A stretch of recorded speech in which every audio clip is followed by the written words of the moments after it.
دشمن کو احمدی اپنی گردنیں تو کٹوا سکتے ہیں لیکن کبھی اللہ اور رسول کے نام کی تحقیر اور توہین برداشت نہیں کر سکتے۔ تم سینہ اندر مسجد میں خون ہی خون تھا، خون ہی خون تھا ہر طرف۔ ہم ایک خلافت کو مارنے والے ہیں، درد رہے اس دن میں نے دیکھا تھا۔ ہم اپنے مخالفین سے کہتے ہیں کہ ہمیں اس کلمے کی قسم جو قیامت کے دن ہمارے اور تمہارے درمیان فیصلہ کر کے بتائے گا کہ لا الہ الا اللہ محمد رسول اللہ سے حقیقی وفا کرنے والے ہم ہیں کہ تم۔ نہ صرف بر صغیر بلکہ یہ قربانیاں افریقہ کے احمدیوں نے بھی پیش کیں۔ اتنی بڑی قربانی ہے کہ ایک کے بعد ایک شہید ہو رہا ہے اور کسی کو کوئی پرواہ نہیں ہے، پیچھے بھی سارے دیکھ رہے ہیں، لیکن ہر ایک کے اندر یہ جذبہ ہے کہ ہم نے اپنے خدا کے لیے، اپنے رسول کے لیے جان دی۔ اجتماعی قربانی کے علاوہ انفرادی قربانیاں بھی جاری ہیں۔ اس کا اوڑھنا، بچھونا، جاگنا، اٹھنا، بیٹھنا سب کچھ خلیفہ وقت کے لیے تھا۔ کتنی بڑی گواہی ہے۔ اے پیارے تالے، میں گواہی دیتا ہوں کہ یقیناً تم نے اپنے وقف اور عہد کے اعلیٰ ترین معیاروں کو حاصل کر لیا۔ تاریخ گواہ ہے کہ خدا کے بندے اس کی راہ میں ہر قربانی کے لیے تیار رہے، یہاں تک کہ جان کی قربانی سے بھی نہ گھبرائے، بلکہ اس کو بھی ایک نعمت خداوندی سمجھ کر فخر سے اپنی گردنیں پیش کیں۔ جماعت احمدیہ کی تاریخ میں بھی یہی مناظر دیکھنے کو ملتے ہیں۔ قرآن کریم میں اللہ تعالیٰ فرماتا ہے کہ وَمَن يُطِعِ اللَّهَ وَالرَّسُولَ فَأُولَٰئِكَ مَعَ الَّذِينَ أَنْعَمَ اللَّهُ عَلَيْهِمْ مِنَ النَّبِيِّينَ وَالصِّدِّيقِينَ وَالشُّهَدَاءِ وَالصَّالِحِينَ وَحَسُنَ أُولَٰئِكَ رَفِیقًا، کہ جو بھی اللہ اور اس رسول کی اطاعت کرے گا تو وہ ان لوگوں میں شامل ہو جائے گا جن پہ اللہ نے انعام کیے ہیں۔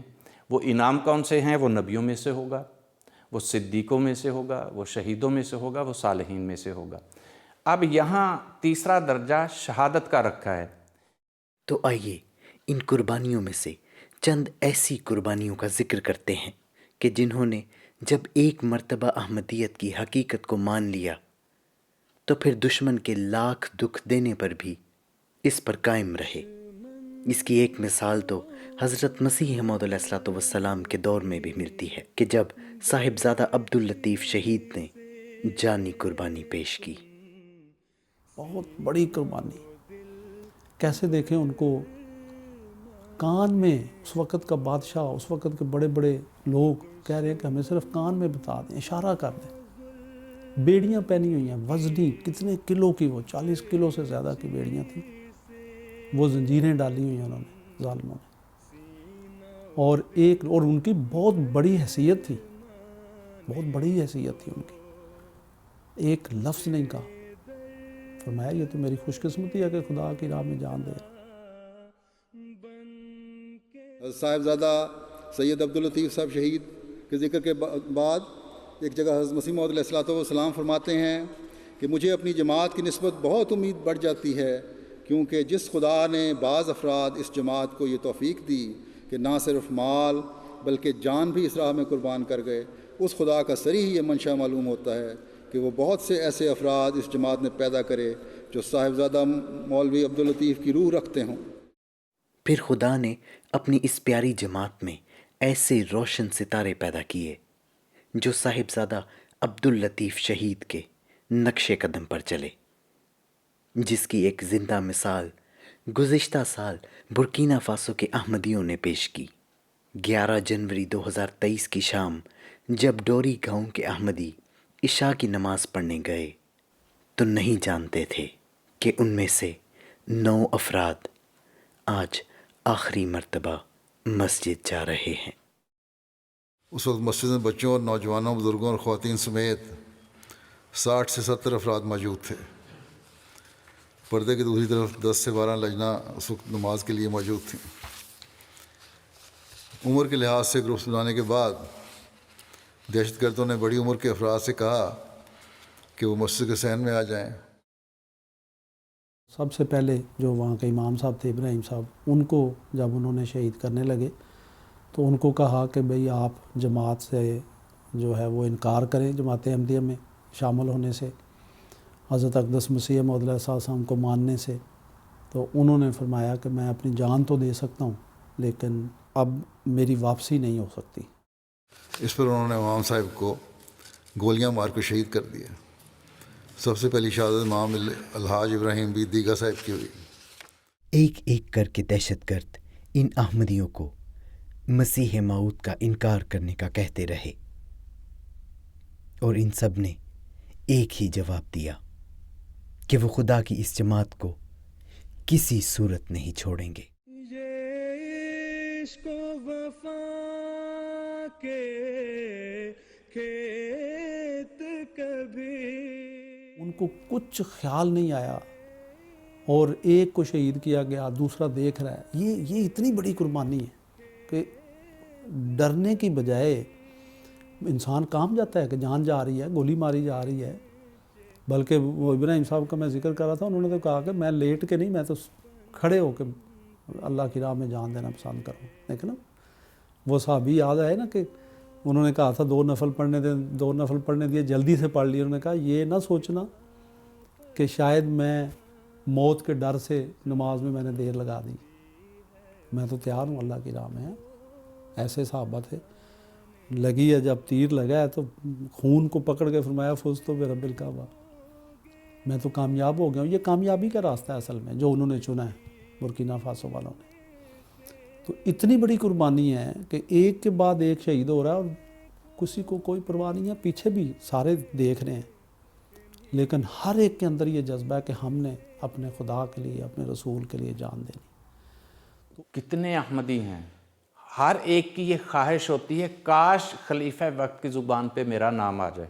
لیکن ایک چھوٹا سا غریب آدمی افریقہ کے اندر جس کو کوئی جانتا نہیں تھا، وہ کبھی تصور بھی نہیں کر سکتے ہوں گے کہ ہمارا ذکر اتنے پیار سے، محبت سے خلیفہ وقت خطبے کے دوران فرمائیں گے۔ افریقہ کے بر اعظم کے ملک برکینا فاسو میں جو عشق و وفا اور اخلاص اور ایمان اور یقین سے پر افراد جماعت نے جو نمونہ مجموعی طور پر دکھایا ہے وہ حیرت انگیز ہے۔ اپنی مثال آپ ہے۔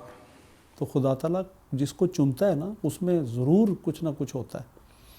تو یہ بھی ان کی بھی جب حالات زندگی بیان کی گئی ہیں تو یہ بھی نمازوں پہ قائم، خدا کے پیارے، اللہ تعالیٰ کی خاطر چندے دینے والے، نفس کی قربانی کرنے والے، وقت خدا کی خاطر دینے والے، دن رات اللہ تعالیٰ کو یاد کرنے والے۔ تو خدا تعالیٰ ان لوگوں کو ہی نوازتا ہے جو پھر اس راہ میں قربان ہونے کے لیے تیار بھی ہوتے ہیں۔ دشمن سمجھتا ہے کہ ان کی شہادتوں سے یہ اس علاقے میں احمدیت ختم کر دے گا، لیکن انشاءاللہ پہلے سے بڑھ کر احمدیت یہاں بڑھے گی اور پنپے گی۔ تو یہی تو وہ رزق ہے جو ایک مومن کا رزق ہے۔ تو کافر نے تو سمجھا اس کو ہم نے ختم کر دیا، لیکن اللہ تعالیٰ نے یہاں پچھلوں کو بھی بتا دیا کہ دیکھو اس کو کتنا بڑا رزق ملا، کتنا بڑا مقام ملا۔ تو جب اس کے امام کی زبان مبارک سے محبت کے ساتھ اس کا نام نکل رہا ہے تو ہمیں یقین ہے کہ ہمارے خدا کی زبان پہ بھی اس کا نام ہوگا۔ تو گویا خدا اور اس کے پیارے بندوں کی یہ 2 طرفہ محبت ہوتی ہے۔ اسی طرح ان پیارے وجودوں کا خلافت سے بھی 2 طرفہ محبت کا سلوک ہوتا ہے۔ تو آئیے اس کی بھی ایک مثال آپ کے سامنے پیش کرتے ہیں۔ سید طالع احمد شہید، ایک ایسا نوجوان کہ جب تک وہ زندہ رہا خلافت سے بے حد محبت اور وفا کا سلوک کرتا رہا۔ ان کے والد محترم کی گواہی دیکھ لیں، انہوں نے کیا فرمایا کہ طالع جو تھا وہ اس کا اوڑھنا، بچھونا، جاگنا، اٹھنا، بیٹھنا سب کچھ خلیفہ وقت کے لیے تھا۔ کتنی بڑی گواہی ہے۔ Allah Ta'ala made him for what he's done. And he lived his life like a shaheed. And he died like one. And he knew that as well. But when he was dying, he said, whether I live or die, my mission is accomplished.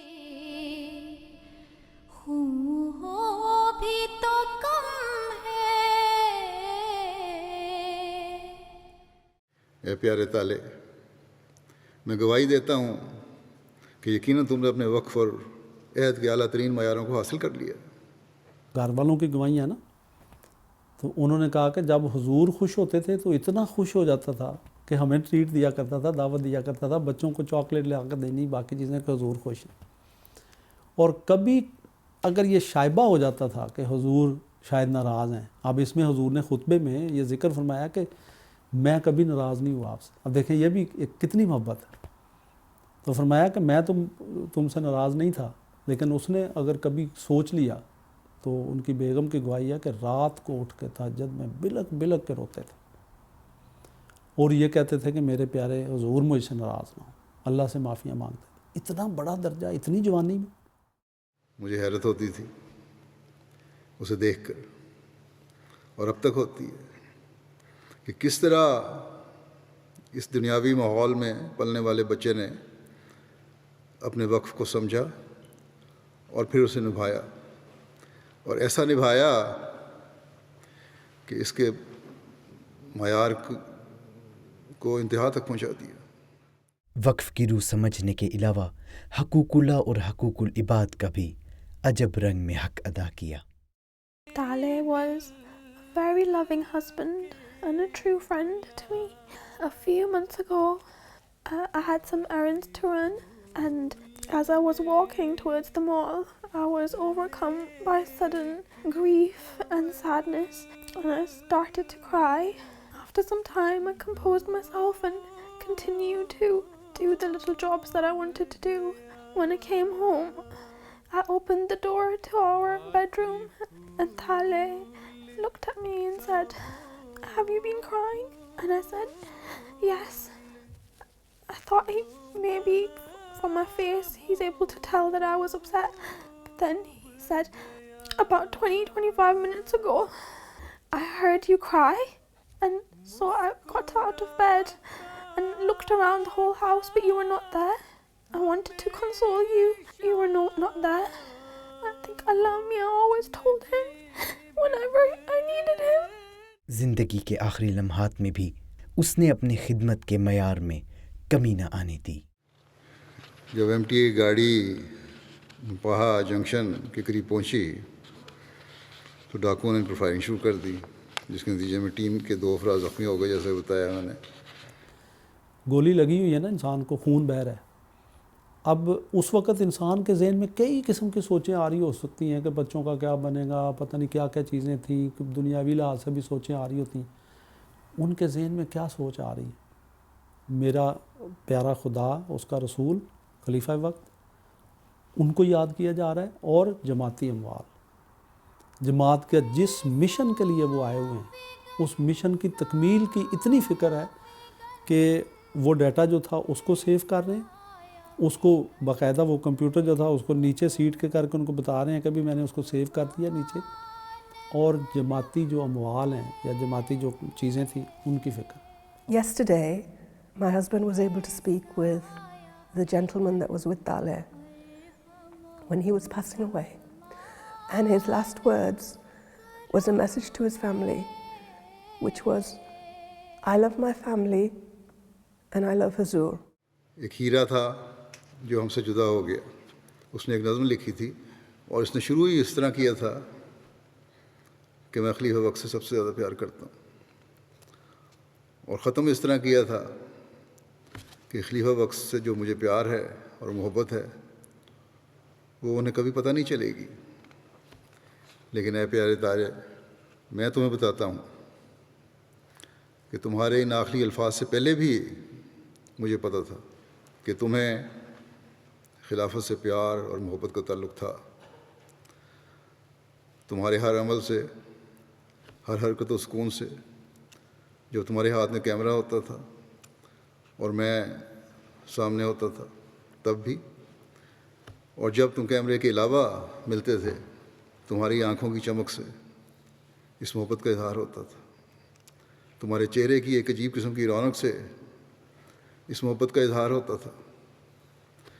غرض کہ ہر طرح تمہارے ہر عمل سے یہ لگ رہا ہوتا تھا کہ کس طرح تم اس محبت کا اظہار کرو جو تمہیں خلیفہ وقت سے ہے.